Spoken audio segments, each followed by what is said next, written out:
Again, welcome everybody to the fourth week of this cohort here from the Keller Center for Cultural Apologetics.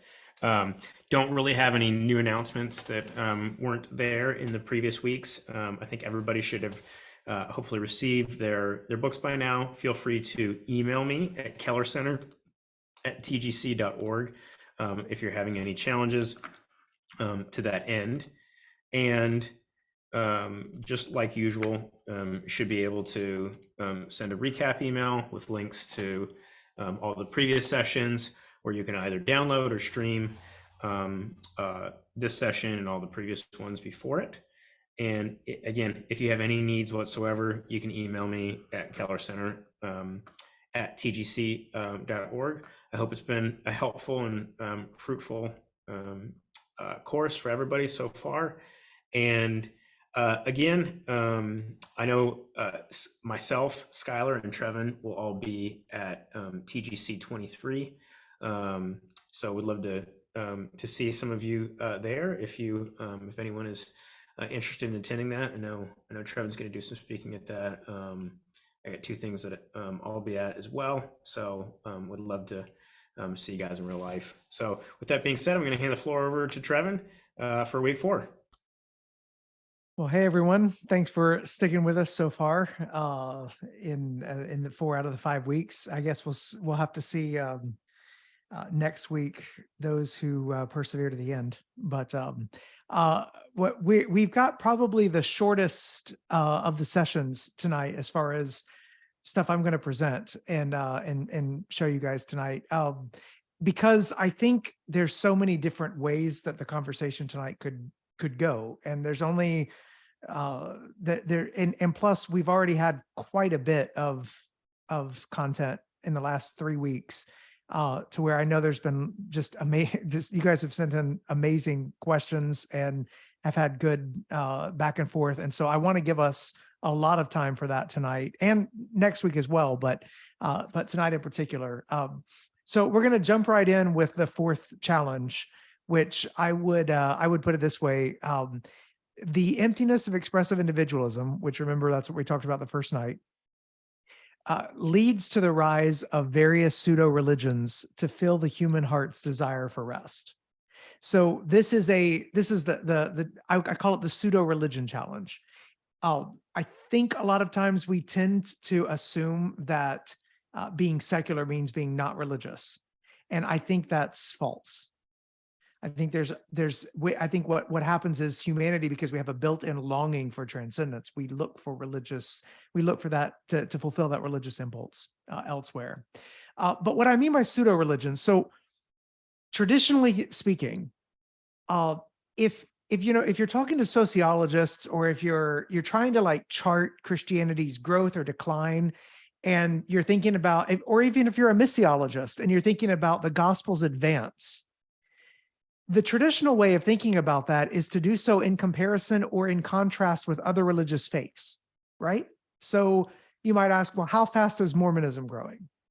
What does immigration mean for the rise of Islam in Europe? Well, what if we compare the birth rate between Hindus and Orthodox Jews? How are Protestants faring versus Catholics? Things like that.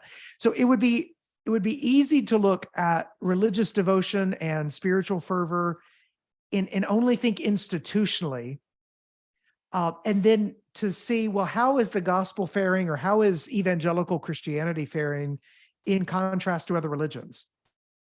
But tonight, I think it's important for us to recognize that if everything we've looked at so far is correct, then we're missing a big part of the picture if our focus remains on institutional religion. Because if you remember in week 1, we talked about how intuitional religion is on the rise. Do you remember that? So intuitional religion, that sort of inner sense of spirituality that people feel, or that they have, or that they're not exactly lined up with institutions or even, confessional or orthodox beliefs of a particular religious group. If intuitional religion is on the rise, then the competition, so to speak, for the gospel is not just other religions. it's this explosion of personalized pseudo-religions that mix and intermingle with the institutional. So just as a reminder, you were saying, okay, Trevin, remind me, when we were talking about intuitional religion, what are we talking about? What are the foundational tenets? So I'm going to go back to Tara Burton, who had this, who was the one who kind of came up with this distinction. This is how she sums it up. She says, I am the only truth I know. My emotions are God-given. They tell me what to do and how to live. To be my truest self, I should follow my instincts. My body and my gut know more than my mind. An unjust and repressive society has held me back from becoming my best self. It has warped my faith in my own abilities and my relationship with others. I owe it to myself to practice self-care, and I owe it to the world to perfect myself physically, spiritually, and morally.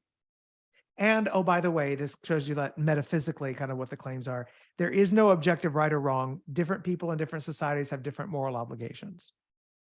Okay, so that's kind of her summing up just this feeling or this move toward intuitional religion. So let's take a look at some of the pseudo religions. So let's just take the gospel of wellness, for example. So you guys are watching this happen. I'm sure you know this is happening. The explosion of communities united around working out. Okay, or the options available for people who need new lotions or potions, or like meditation apps, whatever is necessary for self-care. And if you pay attention to what you hear in some of these things, like think about the language there of energy, toxins, positivity, like some of this stuff, like most of this stuff, probably it's not built on true science, but people are adopting practices, or they're purchasing products, or they're joining communities that in their mind have been re-enchanted in some way. So the battle isn't really about good and evil in the world as much as it's about pursuing what's good for you and avoiding what's bad for you. Okay. I mean, you could point to lots of things here. Like I sometimes take my computer and I do some writing at Barnes and Noble here in town.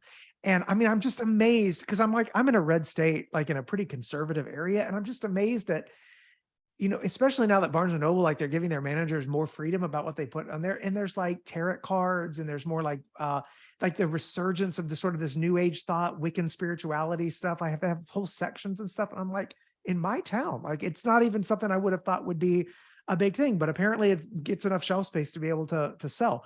So, even I would say there's a pseudo religious impulse in the communities that are adopted by people who base their identity in their sexuality. So, I mean, think about it. The way that, like the testimony of sorts in the sort of the ritual of coming out, or of joining a family in the LGBT community, the support system that you have, or whatnot. So anyway, we're not going to go into detail right now on all of these. There is, I do want to mention the one pseudo religion that Tara Burton in her analysis of religion in the United States says has the potential of reaching far and wide. And that's the one I've got here, the religion of social justice. And here's what she says. So here's why she thinks that's a challenge. So she says the social justice movement in America, its particular American connotations, is very successful because it replicates the cornerstones of traditional religion: meaning, purpose, community, ritual. And it does so in an internally cohesive way. So it takes these varied tenets of that intuitionalism that she's been talking about, the prioritization of the self, emotions, identity, the new thought inflected suspicions of authority, the utopian vision of a better world that would be born phoenix-like from the ashes of the old. So it takes all of that you've got in intuitional religion, but then it threads them together into a visionary narrative of political resistance and moral renewal. So you've got an explanation for evil, an unjust society that transcends any one individual, and more specifically, straight white men. And it's got a language, it's got a symbol set, it's got a collection of rituals, checking your privilege, calling out someone who, else, engaging in enlightened activism, all of those rituals to combat the evil force. And then this is what she says. She says, at its most effective, social justice culture creates a mythic narrative about the world we live in, filling the seeming chaos of history and its myriad injustices with an eschatological promise. that human beings can, should, and shall do better. The new world that will inevitably arise from the ashes of a patriarchal, racist, homophobic, repressive Christian society will be infinitely better, will be infinitely fairer, more loving than what has come before. Okay, so what out of all of the pseudo religions I had on the previous page, do you notice how individualistic most of them are? The social justice one is different because it's got a grand narrative attached to it. It's got like a metaphysical sort of story that's there. Now, the challenge here for those of us on this call is that, rightly understood, the Bible is pro-social justice, or what Wheaton professor Vincent Bacon would say, public righteousness. You've got your personal righteousness, private righteousness, you have public righteousness. And to be clear, even the term social justice, it actually originates from the church. This is not originally a Marxist concept. It's a biblical one. I mean, here's a book I've got on my shelf right back here, Basil the Great. He wrote on social justice in the 4th century. Okay, and by the way, that collection of homilies and writings, it still packs a powerful punch today. You just listen to him and some of the other church fathers teaching about wealth, poverty, and righteousness and in the public sphere. And I mean, try not to be challenged. Okay, I dare you. Like it's a pretty stout drink. So the scriptures set forth a vision of both public and private righteousness. As Keller would say, justification by faith alone through the cross of Christ, and justice in society as the gospel works itself out in societal implications. In fact, the scripture's vision of divine justice is much more rigorous and exacting than the world's really can ever be. The problem is, what we're facing right now is that different movements alongside these other pseudo-religions tap into these longings, and they respond in ways that are driven by philosophies that stand opposed to the gospel. And so this kind of goes back a little bit to last week, because remember we talked about last week how a lot of the opposition to Christianity comes from Christian assumptions, divorced from the story, right? We talked about that last week in the revolution against immorality. Something similar is happening with social justice conversation. So Biola University professor Thaddeus Williams says we've got to distinguish between social justice A, social justice B. You're seeing his book there. Social justice A, what is that? Well, that follows the traditional understanding of justice as you're giving others their due. So to wrong someone or to oppress another human being, I mean, to do that is to strike against the truth that we are all made in the image of God. We have fallen into sin, but can be redeemed by Christ. And God doesn't just suggest that we do justice, he commands it. Micah 6:8, right? The great tradition of Christian social action and engagement follows along these biblically informed lines of seeking justice for the marginalized and oppressed. It's all over the Bible. You have to be basically a modern Marcionite, like the heretic Marcion, and take scissors to the Bible to try to somehow remove this emphasis, especially from the Old Testament prophets, but even from Jesus and the apostles. Okay, so that's social justice A. Social justice B, Thaddeus says, represents a worldview in which God, if he's there, he's marginal, but he's pretty much absent. And it doesn't share the same assumptions about humanity, that we're all fallen, that we're all in need of salvation. What it instead does is it reduces humanity into categories of oppressed and oppressors. Okay, and it groups people into these classes by race or into these categories by race or class or gender or now sexual orientation and things like that. So here, this is really interesting. So we live in a world of expressive individualism, and in a world like that, the excesses of being overly individualistic, the drawbacks from that world of individualism, they leave you lonely and they start to show. And so it's no wonder that people are reverting back to some very tribal impulses where, your color or your class or whatever aggrieved identity group that you're a part of, which in fact can also be like like being a white male, or being conservative or whatever identity group that you belong to, it becomes all consuming for people. I can't wait to read this. But Tim Keller's talked about that there's this unpublished paper by James Davison Hunter, the sociologist who's well known, wrote Culture Wars back in the 90s, has written To Change the World, written a lot of things. But James Davison Hunter distinguishes between, so for example, all these conversations about critical race theory. James Davison Hunter distinguishes between analytical critical race theory and ontological critical race theory. And he basically says the latter one, ontological critical race theory, basically it reifies race. Like, it makes race your ultimate identity to the point it cancels out or marginalizes all other factors. And this is a challenge for Christianity, because biblical wisdom recognizes the complexity of the human being. It is reductionist to put everyone in the category of oppressed or oppressor. The Bible would say you can be both oppressed and oppressor, right? Just as all of us at some point are both sinned against and sinners, right? Like that, you don't get your righteousness from being in the class of sinned against. The righteousness comes from Christ that covers our own sins. So this is, anyway, we won't get too deep into this. This is why it's more complicated. And some of us on this call, some of you may be like knee-jerk anti-social justice whenever you hear about it, because you can't be that way. Not really, because our faith calls us to advocate and work toward a more just society. But some people on this call are like, social justice, right? What's the big deal? Why are we even worried about this? You can't really today, in today's world, be naively pro-social justice either. If people understand social justice to mean jumping on a bandwagon of various ideologies that ultimately run counter to biblical theology.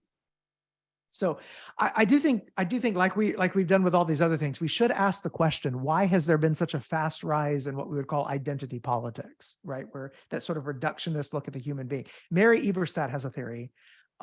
She thinks the question of identity, who am I? This question of identity haunts young people because they've become unmoored from a firm sense of self.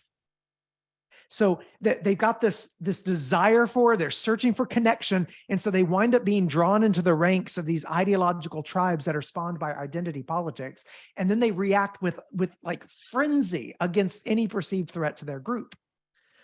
And if you notice, like, I mean, when you watch what's happening on college campuses and even in like law schools and things like that, I mean, it's a religious fervor, you guys. Like, it's as religiously fervent as any fundamentalist sect you've ever seen.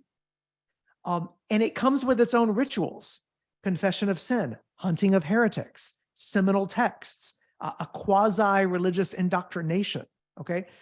But what's interesting about what Eberstadt says, she says that she thinks the decline and collapse of the family is what has led to the rise of identity politics. If you look at younger generations, one of the reasons we're facing so many challenges because a lot of young people feel adrift out in the sea of nothingness because they've come from broken homes or they've experienced shattered loyalties, and they're looking for, I mean, if you can look beyond the anger, there is a real deep wound there that is looking for sources of solidarity and connection. That's what's happening. So she says it's the decline of the family.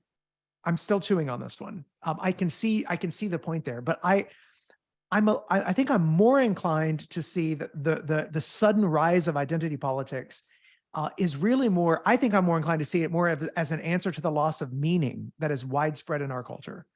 The family dynamic is certainly part of this, but I think it's the disappearance of any transcendent significance to life. I mean, the thing about expressive individualism is that it leaves you without any inherent meaning and purpose outside of yourself. And that is a really insecure place to be, and it leads people to look for solidarity in a group. So Freddie DeBoer, for example, he's a writer, a media critic. He thinks, like, there's been all this conversation about the cancel culture. And he says that some of the harsh and vindictive excesses that we see there, really comes back to this desire for significance. This is what he says. He says, I am convinced that the recent spasm of enraged but directionless moralism, which, what an amazing line that is. Okay. Enraged but directionless moralism within our aspirational classes is connected to some greater lack of meaning. They live lives that are not the ones they imagined, and they grind for goals that they can't define and don't particularly want to achieve. They have grown up into a chaos of meaning and are compelled by creed to ironize all values and ridicule all sincerity. And all they can cling to now is their desperate sense that everything is wrong and that someone somewhere must pay. What they never seem to grasp is that they are the ones they are most angry with. Their own social culture, the poison tree that bears the fruit that burns them inside. I think that's an interesting quote because it's ironic, but it's often the middle and upper classes, including the college educated, that are most invested in the fight between aggrieved groups. You don't always find the same passionate rhetoric and action everywhere else. Okay. So the rise of these pseudo-religions, these religions that take the aspects of Christianity, doctrines of Christianity, values from Christianity, and then remix them in different ways. This presents a peculiar challenge for the church. Some aspects of these intuitional faiths align well with Christian teaching. So there are some parts you could be like, yeah, we can be co-belligerents, like we can co-laborers and stuff like this. But other aspects go against the gospel. So how do we respond to this? Well, this is the fourth opportunity we have. We can respond to rising pseudo-religions with the gospel that answers longings and exposes lies. This goes back to my book, This Is Our Time, the longings and lies that we've talked about before. The beautiful thing is the pseudo-religions, the longings behind those, they can be answered by the gospel. Even in some of the things you might think are sillier, the desire for wellness and flourishing in the body. The push for justice in society so that the marginalized and disadvantaged are lifted up, or the yearning for an enchanted world where not everything can be reduced to naturalism or material forces. These are all longings answered by the gospel. And what's more, some of the assumptions that are underneath that push for wellness or for the enchanted universe or for a more just and fair society, some of those come from a Christian-infused vision of the world, as we saw last week with Tom Holland's work and Glenn Scrivener and some of these others. But let's dig in, since we spent quite a bit of time on the justice question. I want us to look a little closer at the question of justice in society.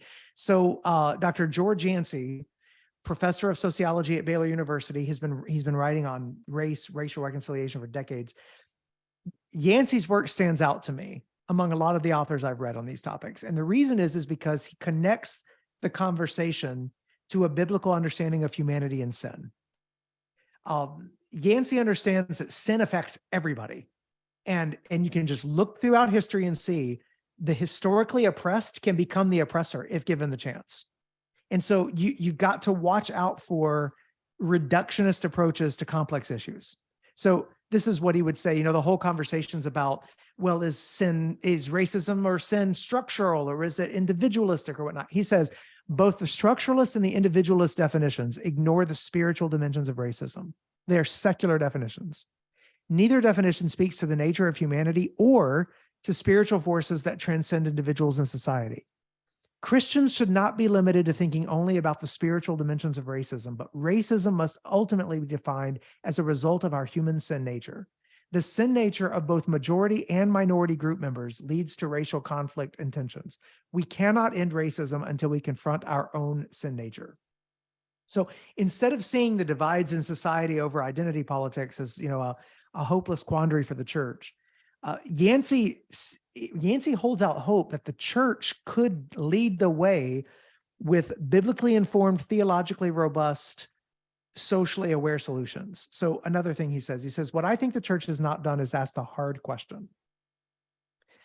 What is it about our Christian faith that gives us a different answer than the rest of the world? That's a vitally important question for this conversation. In other words, he's saying, is there something about our Christian faith that gives insight that other paradigms are lacking? That's his question. Now, you might read that and you might think a little bit about that. Like, what would your answer be to that question? But if you're like me, you just want to ask George. So George, what is it? What do you think it is? And this is what he says. He says it's the image of God in humanity, the source of biblical truth that has given rise to the pursuit of justice in the first place. That's where you find the key. That's the ability for the church to stop sounding just like political pundits on one side who, and you hear this, political pundits on one side who reduce all racism to individual acts of prejudice, or you've got these theorists and ideologues on the other side who claim all racial disparities are due to structural systemic oppression that pervades all aspects of society. Basically, what Yancey says is it's our doctrine of humanity, both in being made in the image of God and in the fact we are fallen. Both Christianity and humanism, so about secularism there, give humans great worth. What differentiates Christianity is that while humanism says we are great and moving towards perfection, the Christian faith says that we're made in the image of God and corrupted by human depravity. Humanists claim that humans will figure out our solutions and teach others, whereas Christians acknowledge our fallen nature and our need to learn from God first, then others before we can find those solutions. If we're not careful, human depravity can lead to awful systems and consequences. And then he talks a lot about collaborative conversations coupled with the grace of God. That's what will foster understanding and allow us to hold each other in check. This is the Christian path forward that he doesn't think you can find in the rest of the world. So the doctrine of humanity, made in the image of God, we have an extraordinary dignity. We're also fallen, so we have extraordinary depravity as well. Holding both of those things together is vitally important. So this is just one example of fruitful reflection, I think. I think our opportunity in this moment is recognize the rise of the pseudo-religions. Wherever we can, we need to acknowledge the true and good longings that lead people to be drawn to them. But we're going to have to expose falsehoods and lies in these movements. Because at the end of the day, without the gospel, they cannot deliver on their promises. They ultimately lead to dead ends. And that's how we bring the light of the gospel to the world around us. This is actually what Augustine did in the City of God, that massive work. He out-narrated the Romans, basically. It wasn't just that he came in with the gospel and he told a better and compelling story.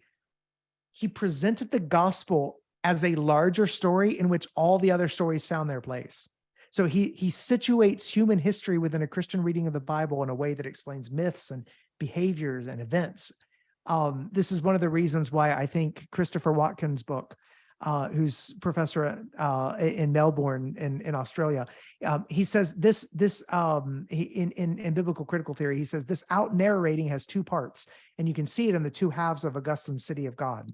So Chris Watkin, who's a Keller Center Fellow, along with Josh Tatro, who's a friend of mine, also a Keller Center Fellow.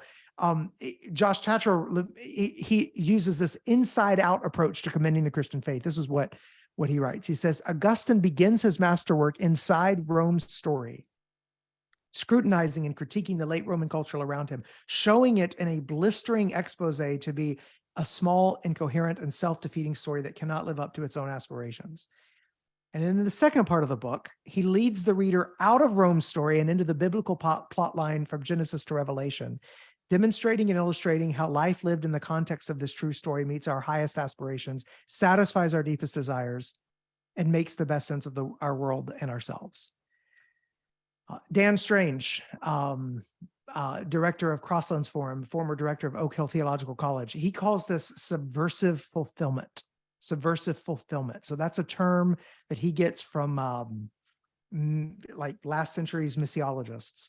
What he means by that is you subvert the false belief while simultaneously showing how Christianity fulfills the longing that gave rise to that misdirected belief in the first place. So by doing that, you're trying to avoid the error of syncretism, where you compromise too much, or the error on the one hand, and you're trying to avoid the error of irrelevance on the other, where you're not even speaking to what people's aspirations or longings are because you're not actually tuned into the heart, of people. So you look at other religions, you look at other worldviews, and you show that the gospel fulfills the basic longings and aspirations, while you also critique the false idols that people think will satisfy those longings. So in my book, This Is Our Time, I lay it out this way, like I mentioned, longings, lies, and light. Okay, so first, longings. We need to see that there's usually something good and right in the stories that our society tells. When someone believes a myth about the world, it's usually because deep down they want something in that story to be true. E.T. Wright says, ideas do not just catch on because some scientist makes a discovery. They gain popularity because this is what a lot of people want to believe.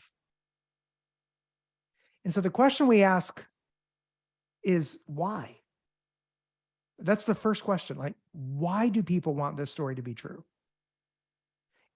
It may be that they are longing for God and they are looking in the wrong place for that longing to be fulfilled. They believe a myth because they are trying to satisfy something in their soul. Now, the myth may be bad, but the longing is good. John Perkins, the civil rights leader, has said that the job of an evangelist is to connect God's good news with people's deep yearnings. So we find common ground when we see past myths to the longings behind them. But it's not enough to look for the deeper longing behind the myth. We've also got to challenge what is bad about the myth. Okay, this is where Abraham Kuyper would call the antithesis, right? The gospel doesn't simply affirm the deepest longings of humanity. It also challenges those longings. It reshapes those longings, and in doing so, it exposes the lie. If we do not expose the lies at the heart of the stories in our society, then we're implying basically that the Christian view of the world is just one option among many. It's just one way of finding fulfillment. And that's not what we believe. Remember week 2, we talked about Christianity as public truth. Christianity must offer truth, right? A message that exposes false beliefs and practices. So in the end, I mean, at some point, we've got to expose the sham and proclaim the world's true king. That's what we're going for. So longings, lies, and then there's the gospel. And we speak of the gospel as light, in partly because it starts with an L. And I'm a Baptist, so everything gets alliterated. But really, there's biblical precedent for it. Okay, so the biblical writers refer to Jesus Christ and God's word like that. We need light. We want light. We're not made to live in darkness. It's one reason why torturers make use of the dark, or people in winter sometimes suffer from seasonal affective disorders, right? So light is vitally important, but light also exposes. Sometimes it blinds our eyes. Christians who shine the light of the gospel on the myths of our world, when we do that, we're not just saying, well, this is right and this is wrong. We're also saying this is better. This is better. The gospel tells a better story. Yes, the gospel exposes the lies we believe and promote in society, but once our eyes adjust to the brightness of the gospel, we discover how the gospel also answers our deepest longings in ways that surprise us. So I think today, evangelism is not just convincing people the gospel is true, but also that it's better than anything else out there. So some Christians focus most of their energy on exposing lies. Okay. And I think everyone in here should just look at your own inclination, because you're going to know kind of how you lean. Are you more excited about connecting the gospel to the deep longings, or showing how the gospel exposes the lies? Right. Some Christians focus most all of their energy on exposing the lies. I call them lie detector Christians. That's their MO. They can spot the falsehoods in society's myths like that. But a lot of times they are the ones who claim to be the most discerning, but they're missing the longing behind the myth. And if you're a lie detector Christian type, then most of the time your posture toward culture is sort of with your arms crossed, just constant condemnation. And again, a lot of times these Christians get labeled as discernment people, but I don't think that that's a good label. I love the word discernment. I think the word discernment is fantastic. It's a gift of the Holy Spirit. It's something beautiful that should be cultivated. And what I would say is lie detector Christians, they don't suffer from too much discernment. I would say they don't have enough discernment. They only discern the lies. They're really not good at discerning the longings, the deeper longings, the reason why someone would fall for the lie in the first place. So that's the lie detector Christian problem. On the other hand, some of you, this may be more like what your inclinations are. Some Christians focus so much on the deeper longings, And they're so connected to the longings behind society's myths that they never really expose what's false. And they don't really challenge it or call into question. I call this group complementary Christians. Like they're constantly complimenting. So they're commending others for their beliefs. They just don't or rarely ever bring a word of challenge. So if lie detector Christians, if they probably go overboard on the side of exposing lies, complementary Christians go overboard on making Christianity sound just like the world, basically. Like the gospel is just the affirmation of whatever longings people already have. Driven to extremes, lie detector Christians become fundamentalists who are unable to connect with culture. The complementary Christians wind up becoming mainline denominations, liberal denominations that basically just baptize whatever progressive agenda the world is already going for and calling that faithfulness. Like the gospel is just basically affirming life as it already is. Neither of those approaches will lead to biblical faithfulness in our time, I don't think. We've got to be savvy enough to see how the gospel answers deeper longings and rejects humanity's lies. So go back to Christopher Watkin again. He says, out narrating is no demolition job. If Christians approach our culture merely with the aim of denouncing or humiliating it, they are unlikely to make any impact, will almost never bring healing, and are more at risk of not recognizing where their own thoughts and instincts are more cultural than biblical. That's the crazy thing. You can call out other people's syncretism and be syncretist yourself. Similarly, if they approach our culture only with the goal of affirming or even praising it, well, then they are signing up for biblical unfaithfulness and cultural irrelevance the other way, right? Because the Christian story is not engaged in an out narration catfight with all the other competing stories in our culture, nor is it there just to purr at them approvingly. There is a particular Christian way of out narrating, a way that can both hurt and heal, but that does neither unthinkingly, that can both critique and compliment, but never does so just to play to the gallery or to curry favor. Chris is a great writer. That's a really good, well-constructed paragraph. So hopefully you'll take a closer look at that this week. So that's the task for us today. Identify what the pseudo-religions are, look for ways to enter into a missionary encounter with people in our society, and anticipate ways in which biblical truth will both affirm longings and challenge lies.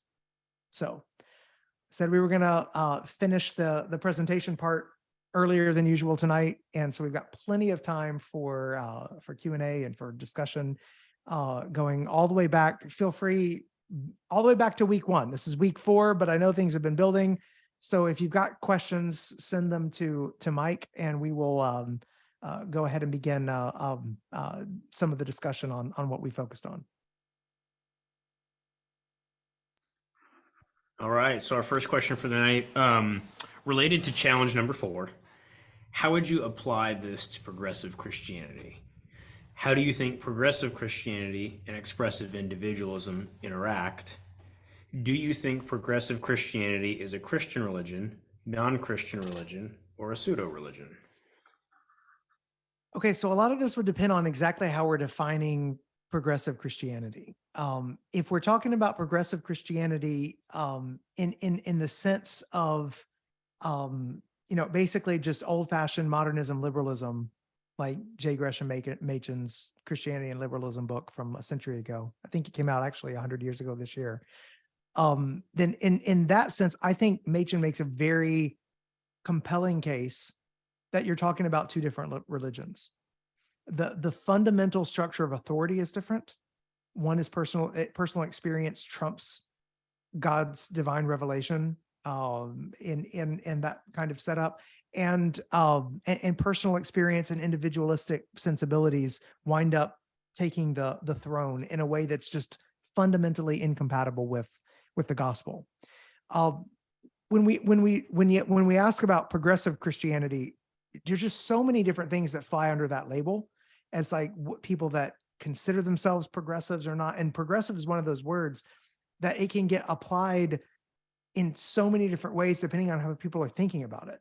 Some people are thinking progressive and they're thinking liberal politics. Other people are thinking progressive must mean you're pushing for this particular thing that seems like it's on the vanguard of progress in the world, and yet may actually be something that is not at all. So yeah, the one of the things that I'm constantly doing, and you guys recognize this in the the week so far is that I'm pushing for clearer definitions because I want to make sure it's like the same thing like with the whole conversation around deconstruction and deconstructing faith and whatnot. Like I really want to know what an actual individual, like an actual person, what they mean by what it is that they're saying.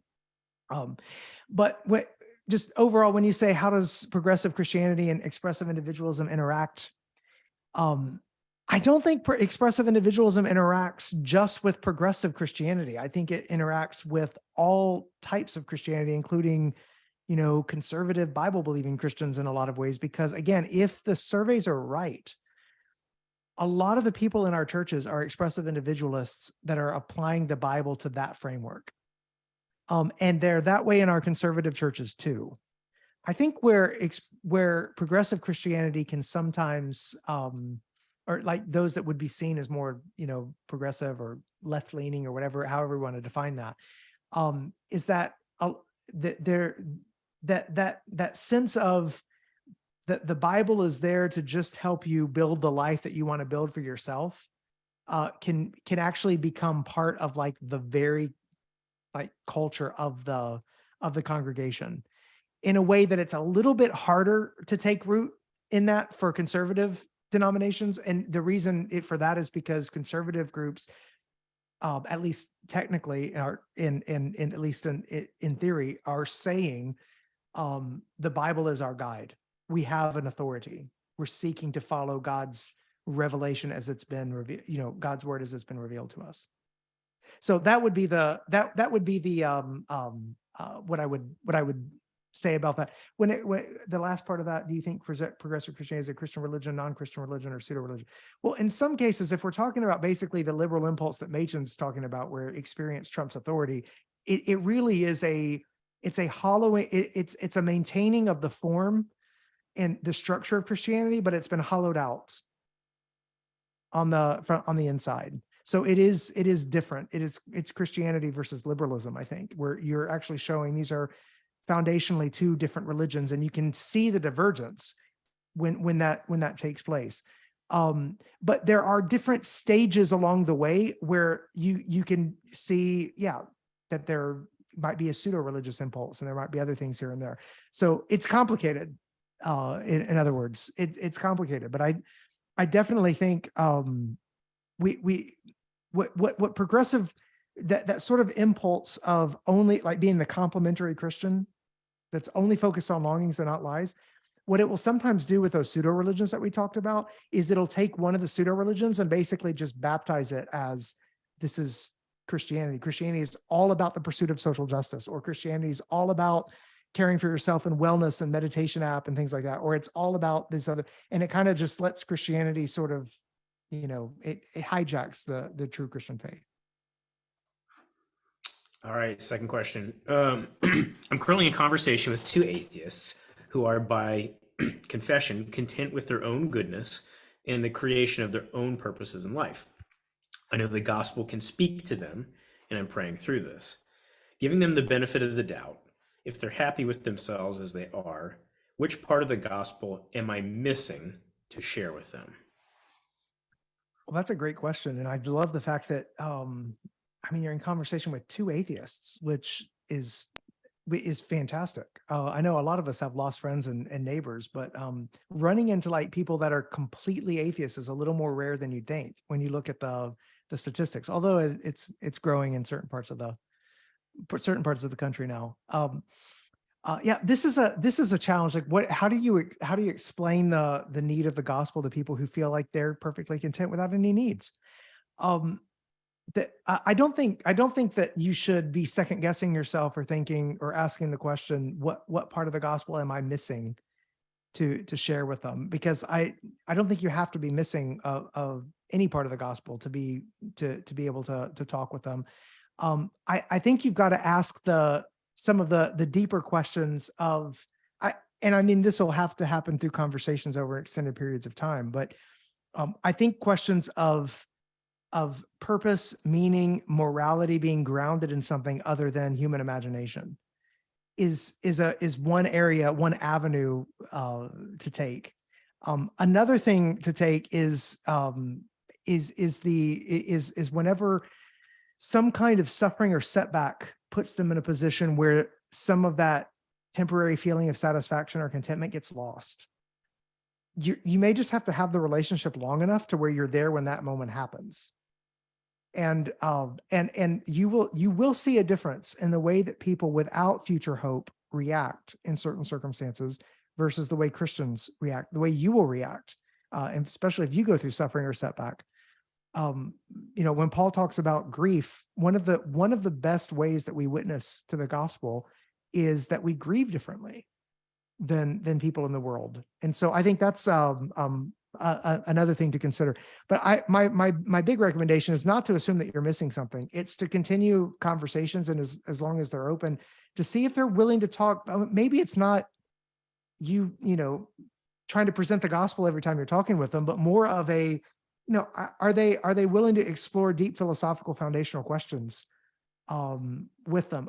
A great book from a secular person on this, who's atheistic and yet goes to church with his wife because his wife's a Christian, is Phil Zuckerman's book. I think it's called Living the Secular Life or something like that. For those of you on this call that are like, I don't know any atheists, like what that is a great way of seeing how a secularized person sort of constructs meaning for themselves, in a way that they think is livable and that they move forward with. So you can, if those of you on the call that want to be prepared for a conversation like that, you can read a book like that. And then you could also, obviously Tim Keller and others who have had lots of conversations with atheists and agnostics over the years, is another good resource for just how to have some of the conversations when those topics arise. All right, third question. What book would you recommend as a one-stop shop for understanding how we've arrived at where we are as a culture? Oh, that's a good question. And you guys, this is a trick question for me because you're asking me what one book? Like, you guys have been with me 4 weeks. This is impossible to ask the question, what one book? Okay. So I can't narrow it to one. I think if you're looking for the way that we've gotten to where we are as a culture in terms of if one, it depends on what your pressing motivation is on that. If you want to know where we are in how we've arrived at kind of where we've arrived in terms of gender ideology and sexuality conversations today, you could either pick the bigger book, The Rise and Triumph of the Modern Self by Carl Trueman, or the shorter version, Strange New World, which is shorter and easier to more accessible. That for that question, that's one of the best places to go. If your motivating question is like how we've arrived where we're at as a culture politically, I would probably point to Yuval Levin's The Fractured Republic and his book, A Time to Build, either one of those. Because I think from like an institutional perspective and politically what's going on, both of those would be better. One of those, you could pick one of those. If you want to kind of know how we've gotten to where we've gotten with expressive individualism, probably would just go back to Habits of the Heart by Bellow. It's just such an important book. It's one of the ones that I've read multiple times because Tim Keller told me he had read it multiple times. I'm like, well, if Tim Keller can read a book multiple times and thinks it's that good, then I'll jump into it. Even though it's a little older, it's just really strong on the history and like helping you understand our current cultural moment. And it's not coming from believers, that one. So I guess the way I'm answering the question by not doing just one book is by depending on the, what particular part of culture are you most interested in? And if I haven't hit on one of those, whether it be, gender, sexuality stuff, expressive individualism, or politics, tell me in the comment, tell Mike what aspect of culture and how we've arrived where we've arrived are you more interested in? So. All right, fourth question. So you already covered fielded a question of progressive Christianity. On the other hand, is there an evangelicalism that gathers under the banner of Trump? Is that a Christian religion or a pseudo religion? Yeah. So, okay. So obviously, I think in the way this is being talked about, it's being talked about progressive Christianity with a connection to what's seen as like left-leaning liberal kind of politics, which I just want to distinguish these at some levels because Christianity scrambles all these categories. And if you're in touch with the global church worldwide, you're going to recognize that certain things just don't fit. Like it's theological conservatives in certain parts of the world that are pushing for universal health care or think that that's the best Christian position, or it's theological conservatives like in Eastern Europe that are against capital punishment, right? So it's like some of the issues get scrambled. And then there's actually like countries in Africa where it's basically Christian nationalism, right? Like it's about Christians, like literally Christian parties running the country. Okay, so um, speaking about the evangelicalism that gathers under the banner of Trump, is that a Christian religion, a pseudo religion? I think it's bigger than Trump. There is a sort of marrying of Christianity with a almost baptizing politics on both the right and the left that you can see happen in society today.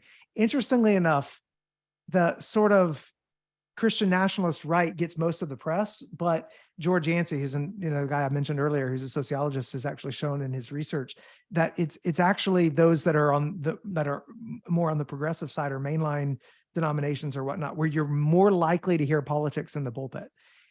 You're much more likely to hear politics and see politicians lauded from the pulpit in left-leaning churches more than right-leaning churches. But right-leaning churches are the ones that get all the press. So just putting that caveat out there, but there is something of a almost a fervor around right-wing politics that then gets sort of gets baptized by Christian rhetoric. You saw some of that on January 6th. You see some of that in some of the slogans, some of the stuff. It's like it's people, generally speaking, a lot of times it's people who in many places are unchurched and yet still in some sense culturally Christian, who have and are then sort of infusing their political aspirations with that sort of religious fervor. I don't say that as condemnation of these folks. I see these folks as a part of our mission field. And I think you got to ask the why questions. A lot of people want just denunciation on that, and I'm like, I can't do that. I live in that's part of my mission field. Like I've got to reach different kinds of voters. I got to reach people that think Trump's like a messianic figure, just like there were some that thought Obama was that. Like I don't have. I can recognize the lies, but I'm and I need to, but I also need to ask the why question behind what is it that's leading to some of that fervor. But yeah, I would definitely say politics in general is a pseudo religion for a lot of people. You guys have probably seen the stats, and I think we might have even talked about this in one of our sessions, but there are the surveys show that people are more likely to be upset today if their son or daughter were to marry someone of a different political party than if they were to marry someone of a different religion. And to me, that stat is really revealing. And it wasn't like that 15 years ago. Because that stat, some people are like, oh my goodness, that means that, people don't care about their religion anymore. I'm like, no, that's not what that stat means. What that stat means is their politics is their religion.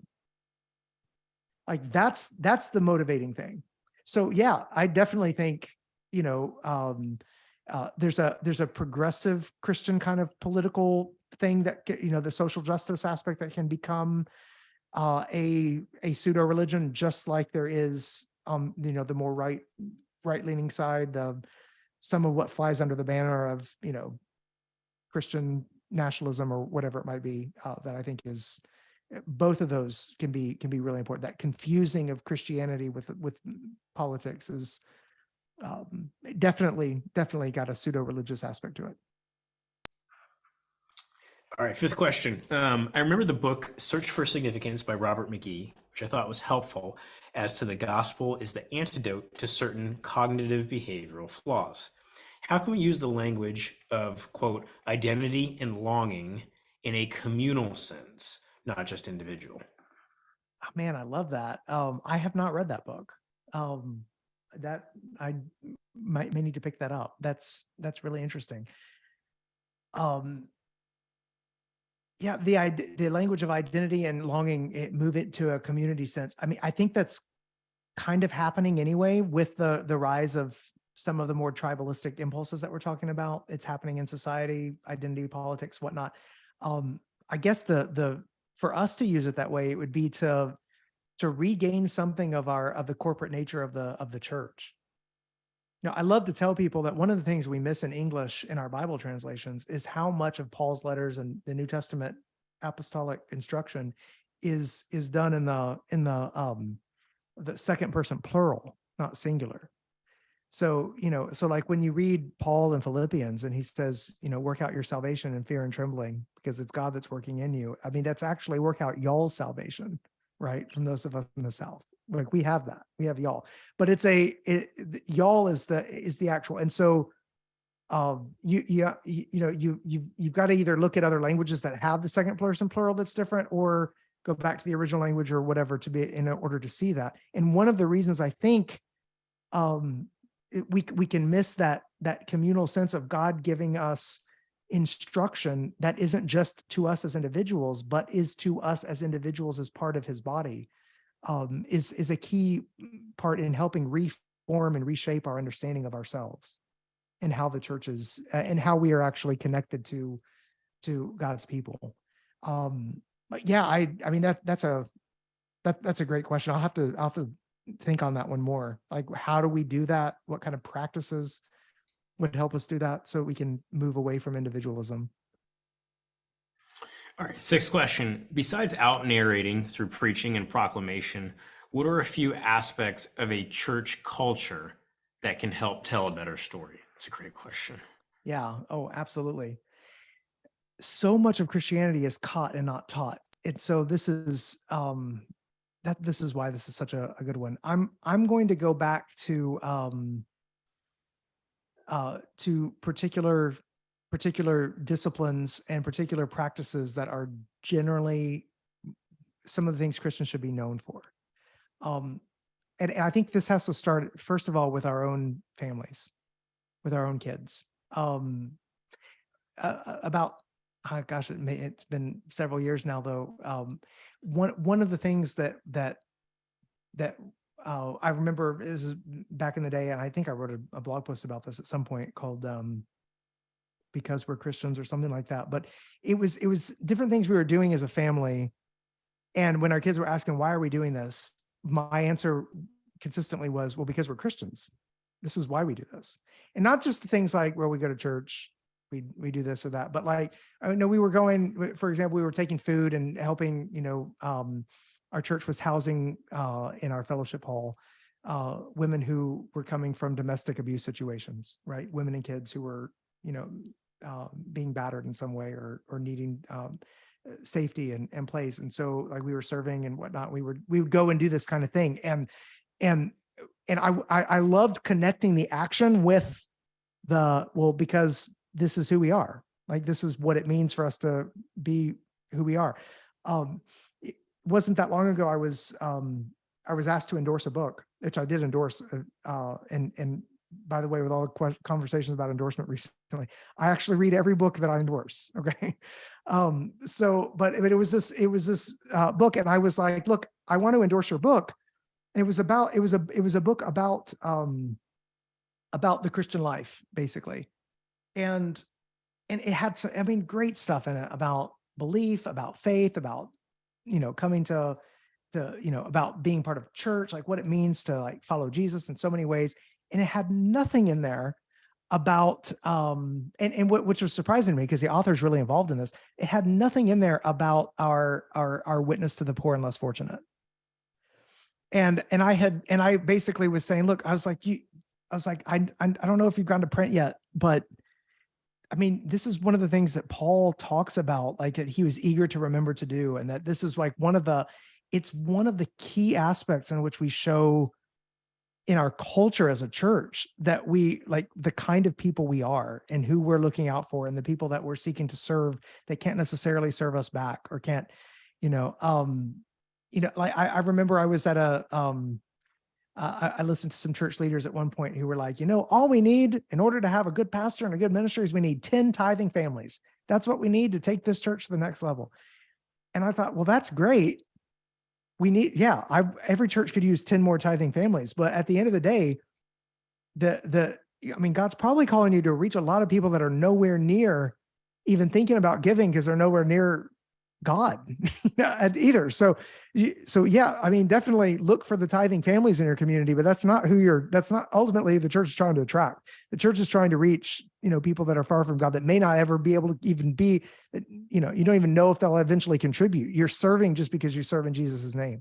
So I think there are these different aspects communally as congregations when it comes to our fellowship, when it comes to the love that we have for each other, when it comes to our service to the community, the way that we reach out to people who are less fortunate, the way we let our light shine in those kinds of ways. If those kinds of things can take root in the culture of a church, then you're showing the world that Jesus is Lord and that Jesus is the one who humbled himself and went to, and came for us in self-giving love. Like you're not just saying that to out narrate and to tell the better story and to preach better.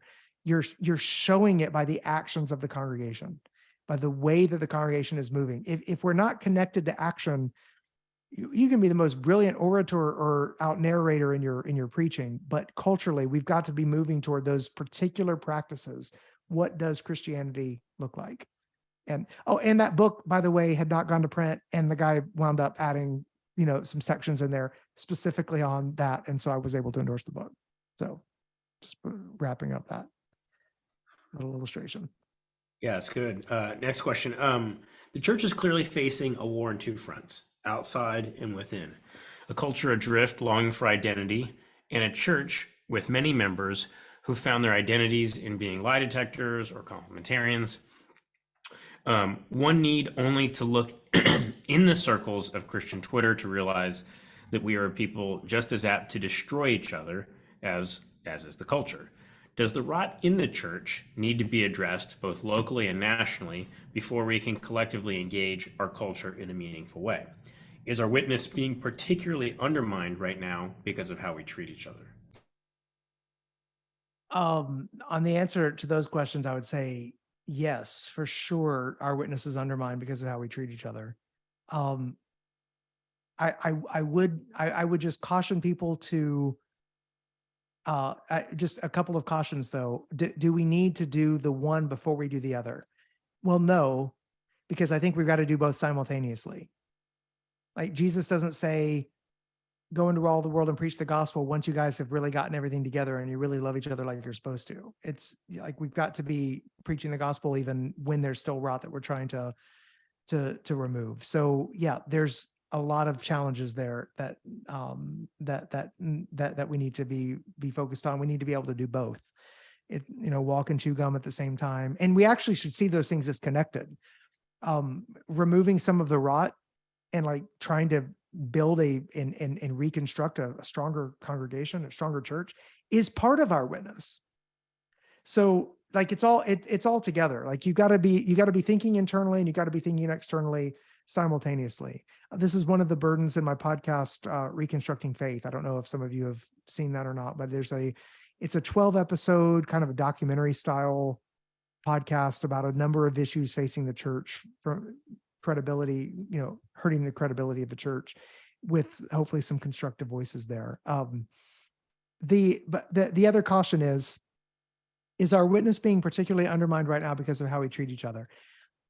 I feel like people that ask that question, I don't know exactly who's asking this question here, but I feel like people that ask that question are asking it because they see the train wreck that is social media. And they see how Christians respond to each other, lash out at each other.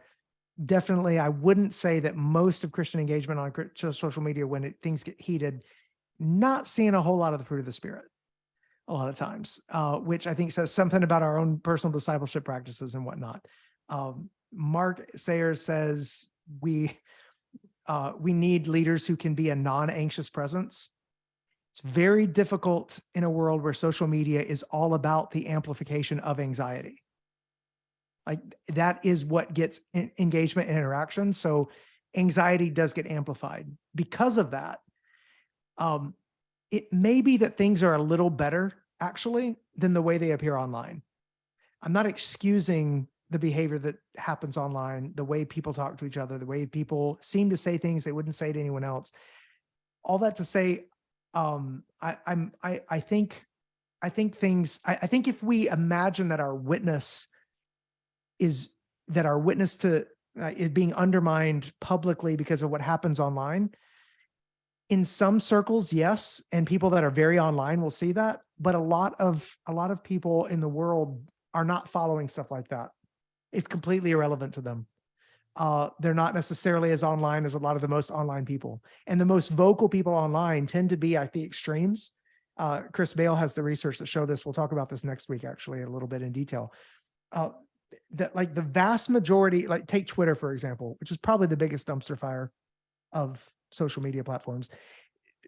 The vast majority of people on Twitter, the vast majority of Twitter, like of tweets come from the far extremes of people on Twitter. It's like a small number of people actually engage on Twitter. And then the rest of everyone's just sort of like lurking around and just sort of in awe at the train wreck they see every day. You know, it's like the people passing the car accident and craning their heads. You know, so all that to say is, I don't think that just because you see a lot of that vitriol and stuff online, I don't think that's necessarily the norm for the way Christians are generally treating each other in person all across the board. It is better than that, but not to say that there's not a whole lot to work on, and there's still a lot of work that needs to be done in cleaning up our witness online as well. It's great. Twitter's a mess. So are we. All right. Next question. What are some of the best discipleship practices in the church that can help fight against the cultural erosion of the faith that comes from expressive individualism in pseudo-religions?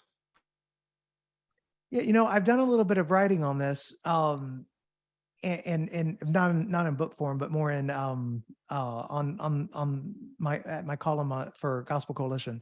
What I like to call them when we talk about discipleship practices, I like to call them subversive spiritual disciplines. And what I mean by that is so you've got your spiritual disciplines, right? Your general ones. I read the Bible every day. I try to pray every day, and I go to church, you know, things like that. When I say subversive spiritual disciplines, I'm saying, okay, take those general disciplines and then like up the ante a little bit to ask, okay, what twist can I put on this discipline that's actually going to form a counter-resistant impulse in me against expressive individualism or the pseudo-religions? That's the question we've got to be asking as church leaders in our congregations. So I'll give you a couple of examples of some subversive spiritual disciplines. Expressive individualism leads you to think that life is all about you, right? That everything's about you. And even in church leadership, church culture and whatnot, that can be the case. There's a pastor that I knew once who every Sunday would park in the furthest back part of the lot and have to walk the longest to get to his church rather than in the sort of pastor parking spot right there next to the office. And I always thought that was weird and a waste of his time when it came to efficiency. And he was like, no, I do this to remind myself every day that I'm a servant of all the people here. And that walk way across the parking lot is the reminder of that. Now, I'm not saying that every pastor needs to do that. And if you're a pastor and you've got the lot, like, don't hear me. Like, this is not legalism, okay? Like, I'm not saying like there's not a thou shalt from the Lord. But what he was basically saying is my particular inclination is tended this way toward this kind of pride or this kind of self-servingness. And I want to adopt a subversive, he didn't call it this, I call it this, a subversive spiritual discipline, a kind of discipline that subverts that tendency in me. So for example, if there's someone who tends to be all wrapped up in politics, I mean, it's like the political battle of what's happening in DC is the most important thing going on every day. What's happening in America this moment, what's on Fox, what's on MSNBC, what's, whatever pundits are saying. Well, then it may not be enough to just for that person to have a quiet moment of reading a paragraph or two of scripture in the morning before she goes about her day. In the blog, in the columns about this, I call her Political Pam, I think. She may need basically to incorporate into her prayer time Operation World, and like actually like doing and also incorporate into her prayer time specific prayers for people from the opposite political party. It's really hard to hate people you pray for regularly. And including people that you're likely to do that. So I'm saying, so again, take the spiritual discipline of prayer, Bible reading, whatever, and then like tweak it to where there's an edge to it. I think I use one for like a guy who's all about his career. And then a guy who's like all about like leisure, gaming, stuff like that. Like whatever. I think what we've got to do in our world is we've got to figure out and help people understand, okay, what are your inclinations, your sinful tendencies, your selfish impulses, and how do you adopt spiritual disciplines, some of the basic ones like going to church, reading your Bible, praying, and then like put them in a new key where there's an edge to them that they're actually going to cut against and that some of those tendencies. That's what we need, is spiritual disciplines with an edge. And I think we got to be creative. There's not one list of them. I think we've got to think through and help people think through what would actually make a difference in your life. Justin Whitmel Earley has a book called The Common Rule, in which he basically at one of his spiritual disciplines, subversive spiritual disciplines, is one of mine. I talk about it, and This Is Our Time, and then I can't remember if like we use the exact same terminology or whatever it is, but it's always Bible before phone. So we have it. I know he has it as well, but I have like an actual alarm clock in my room we do not put the phone in the bedroom, so that when I wake up in the morning, like the very first place that I'm going to go, I'm not going to be on my phone before I have gone to scripture. And like my devotional desk is right there waiting every single morning. And that's not because I think that's a legalistic thing that everybody is supposed to do, or that somehow I'm holier again, don't hear me being legalistic here. I'm simply saying it is one of the tangible ways for me to remind myself that before I do any engagement, this is the most important engagement I have in the morning. I know some people do that at night, not in the morning. Again, don't hear me like that's not a hard and fast rule. You've got to find out what those kinds of disciplines are, and then add that twist to them that's going to hopefully help aid in our discipleship. So I don't know, Mike, if you want to pull out some of the links to those subversive spiritual discipline series, but it's somewhere in the many columns that I've written for TGC over the years. So. All right, next question. Following clashes last weekend between groups at a pro-trans rights protest rally in Melbourne, Australia, our state parliament responded by installing and raising a permanent trans flag at Parliament House. This is just one of many examples of an increasingly state-sanctioned progressive LGBTQI agenda in Australia. Do you have any thoughts on what space the church, broadly speaking, might have success publicly occupying in this environment in which morality and culture is increasingly defined by the state? Yeah, I've been following some of the developments in Australia with different theologians and thinkers that I see writing from there. Partly I've been following them for selfish reasons, because I think that some of what's happening in Australia could wind up becoming America's future if we keep going down this path of secularism. So I'm kind of curious to see what's going on there. We need to be prepared for. But I think we're already kind of getting there at some level. But I'm also seeing some signs of hope in the United States. So when it comes to the Australia question, what do you do when it seems like the government has basically established a religion? Because really the fervor with which people hold trans ideology, it's very much a religious fervor.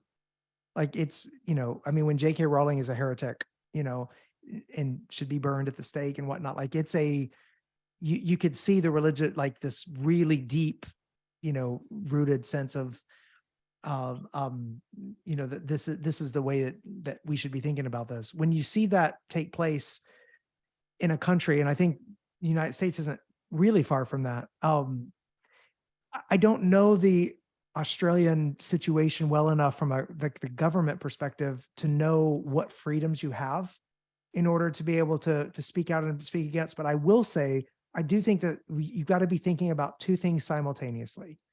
On the one hand, are you willing to run afoul of the state in order to, or sort of the state religion, in order to proclaim what we know is true and what the Bible teaches and what's been believed by not just Christians, but all human beings everywhere until very recently? If that's the case, then I think with confidence and with boldness, there will be the time when you'll have to be willing to risk civil disobedience. I think that's the first thing. The second thing is the backlash against trans ideology, which I think we're seeing in the United States, and you're probably seeing in some circles in Australia as well, is often, even from non-Christians, is that backlash can be very degrading of people who identify as trans, in a sense where there's no recognition of the dignity of the human being that it is that you're engaging with or you're talking to. So I think that the challenge for us in the United States, but that you'll find in Australia as well, is standing against the ideology that's harmful and false, even running risk of the authorities or the cultural elites or paying the social price for that stand. And at the same time, not being just like all of the other trans haters that are out there that are actually acting in ways that Christ would not act toward the sinner who's in need of salvation. That's going to be really a difficult place to go, because I think a lot of people are going to think that faithfulness is opposition only. And I think opposition is part of faithfulness, but showing love personally to someone with gender dysphoria, or someone who's confused, or someone who even has become, very ideologically fooled by this, showing respect to a person that is not actually respecting their own dignity as much as God, the dignity of their own body as much as God would have them to. That's going to be the challenge that we as Christians are going to have to figure out. As we're not going to fit in with the people that spew hatred and vitriol toward people that identify as trans, and at the same time, we're going to have to stand up in opposition to those who would want this to be sort of the state-sanctioned religious understanding of human identity, being completely self-directed. So exactly how we're going to do that, and if we'll do it well, that's whenever they write the history of our era, 50, 75 years from now, church historians, if the Lord doesn't come back by then, will be talking about how well or how poorly we did that in both cases. Can being so doctrinal and biblically based be another form of expressive individualism and pseudo-religion? Yes. I'm glad someone asked that question. It's very possible to take a particular doctrinal position, or to have sort of your Bible-based view in such a way that it basically becomes a fashion statement or a brand for you. So just note, like, it absolutely is possible. In fact, there's actually been some stories in the New York Times in recent months. I don't know, Mike, you may have seen some of these, but people talking about it's a weird sort of it's a young people's being drawn toward traditional Latin Mass Catholics. And I don't even know that they really believe everything that Catholicism teaches, but it's just really cool to be like cutting edge and nonconformist by, going to the Latin Mass and suddenly being a trad, in Catholic spaces. And so I've been reading that with a little bit of like, okay, I like the fact that the weirdness of aspects of the Christian faith might be compelling to some people, but also wondering like, okay, but are you like, so is this basically a fashion accessory to your life, or is this really, are you adopting this the way that you adopt, that you've like joined CrossFit or whatever? Or do you actually believe this is the truth about the world that's actually going to make you unpopular with all sorts of other areas like sexuality or things like that? So yeah, I do think it's it's possible to adopt the kind of, to adopt sort of a really strong conservative stance that becomes in itself a way of you just expressing what you believe to be your deepest desire, or that can become a pseudo religion. Pharisaism is a pseudo religion, and it's always a danger for religious people, including Christian people. And so I think that is I think it's a really perceptive question. I don't think that's the biggest danger that we face in conservative Christian circles. I mean, would that people be joining up with us because they want to, be nonconformist in that way? And like, I'd love to have conversations with folks like that. I don't think that's the biggest issue, but definitely that can happen. It certainly can happen in our churches. Could foot washing be a subversive spiritual practice? Not for me, because I am way too ticklish, guys. I've just, the foot washing people, I'm like, God bless you, but that is I would never be able to do that. I would laugh out loud, and everyone would be splashed, getting wet. Like, it's just not happening. But I do think that it is, it could be a subversive spiritual practice. I mean, some people actually think it's one of the ordinances, right? There are some groups, there may be some on this call that see that way. But I think what would probably be more subversive would be to find aspects of service that are similar in the sort of the nature of like taking the form of a servant, in that like finding some of the things that would be culturally significant in those ways. Most of our feet don't get that dirty compared to the way it was back in the time. It may not be foot washing. It may be the pastor decides to clean the bathroom, of the church, or that you're going to be doing something like there's other things that we may want to think about as what would be seen as lowly and serving and loving in that way, if not foot washing, because I can just tell you it's not gonna work for me. It'd be really distracting. But That is hilarious. I love that about you, Travis.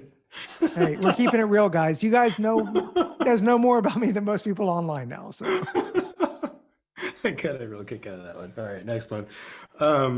If the church is full of progressive individuals in recovery, don't we also have to consider that we are also struggling with tribal and institutional individualism as church organizations? How do we get away from echo chamber church growth? How do we find our way back to healthy biblical debate? okay, I think the question is, you said it says progressive individuals, but I'm assuming you mean expressive individuals, because so the church is full of expressive individuals that were coming out of that sort of UBU kind of mindset.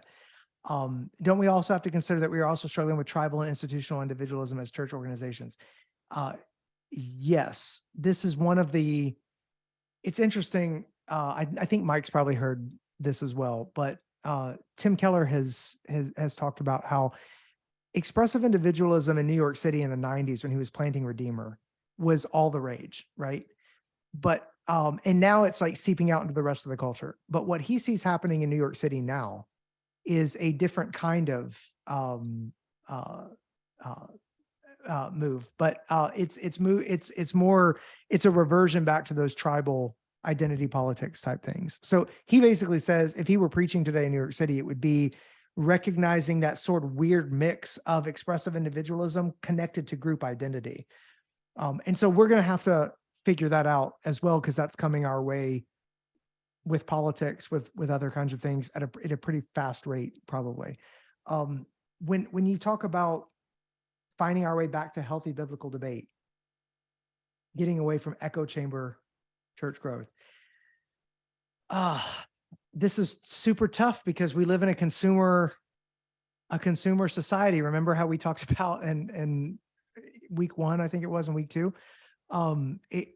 It's hard to get out of that, because a lot of church growth is you find the church that sort of meets the particular needs and like checks all the boxes that you're looking for, or you keep searching till you find that one.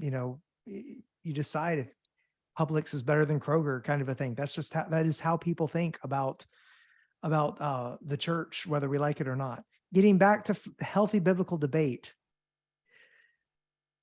I don't know that we've ever, I don't know that there's any golden era of the church where there was a lot of healthy biblical debate going on.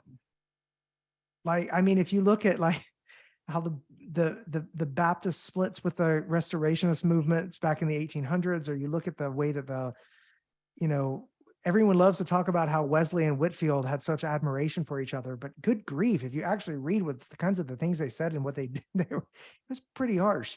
I mean, go back to Luther not even being able to, at the Marburg colloquium, to be able to, Luther stammering there in German, this is, and in Latin, this is my body, on the blackboard, basically saying Zwingli was a heretic, and because he believed in the spiritual presence rather than the physical presence of the body and blood of the Eucharist.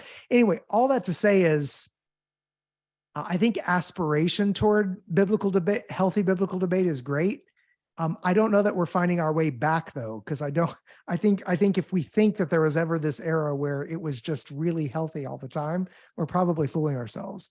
Or maybe just looking back with some rose-colored glasses. Things have been pretty heated in the church, all the way back to I am of Apollos, I am of Peter, I am of Paul, back in Corinth. So yeah, the factional impulse is real. All right, this will be our final question for session 4 here. What are 3 books, aside from the giveaways, do you recommend are must reads so we can have a better understanding of the things that we're discussing here? In tonight's, it's talking about tonight. I think probably my hunch is that this is more overall than just for tonight. Overall, okay. Yeah, that's I'm glad you said 3 instead of 1, because it gives me a little more room to think about. And a lot of the things we've been talking about, okay, well, now you're asking for 3, but let me just say that if you want a really large, almost like textbook, thinking through a lot of the issues we've been discussing, I really don't think you can go wrong with Tim Keller's Center Church. It is big. It's a book that I've assigned and I had to read in PhD work and whatnot. It's big, it's long, it can take a while to get through. But it's well worth the time. It covers a lot of material in sort of Keller's way, and it will give you some hooks to be thinking through different things. If you want to, you could actually read the 3 mini books that sort of came out of the big textbook. I think it's called like Serving a Movement, Shaped by the Gospel, and Loving the City, I think, are the 3. And they actually have back and forths with people that are critiquing Keller. Because I mean, this is a Keller Center cohort, but I don't even think Tim would want, I know Tim would not want us to just sort of like think he's got the last word on anything. He's thinking and contextualizing and trying to be faithful, and would want us to continue to carry on those conversations. And so really good back and forth between, like, I think like Andy Crouch is in one of those. Dane Ortland has some pushback. I mean, there's some really good back and forth in those books as well. those three books out of Center Church. But yeah, I think that's a really good place to start. I don't know that there's any book that captures kind of all the things that we've been talking about, but surely if you've been looking at those recap emails that Mike is sending on Fridays, there's a lot of book recommendations or a lot of books that I'm quoting from, and there'll be some real gems, I think, that you'll pull out from some of these. All right, so that's it for week 4. I didn't want to say this in the beginning. I will not be here next week. I'm moving inside. I'm in Orlando, so from one part of the city to another. So I actually won't be in the session here this next week. So I'm super bummed about that. I'm going to miss everybody's face. But Skylar is going to be our MC here this next week. So you get to see Skylar's face, and he's awesome and rad. So I'm excited for everybody to get a chance to meet Skylar. And then if anybody needs anything, as always, you can email me at kellercenter@tgc.org, kellercenter@tgc.org. If anybody goes to TGC 23, shoot me an email. I'd love to meet up with you there at that.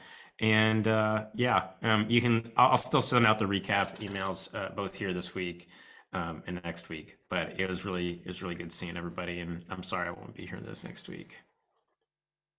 Mike, thanks for all your leadership and for helping put this together. All right. Good night.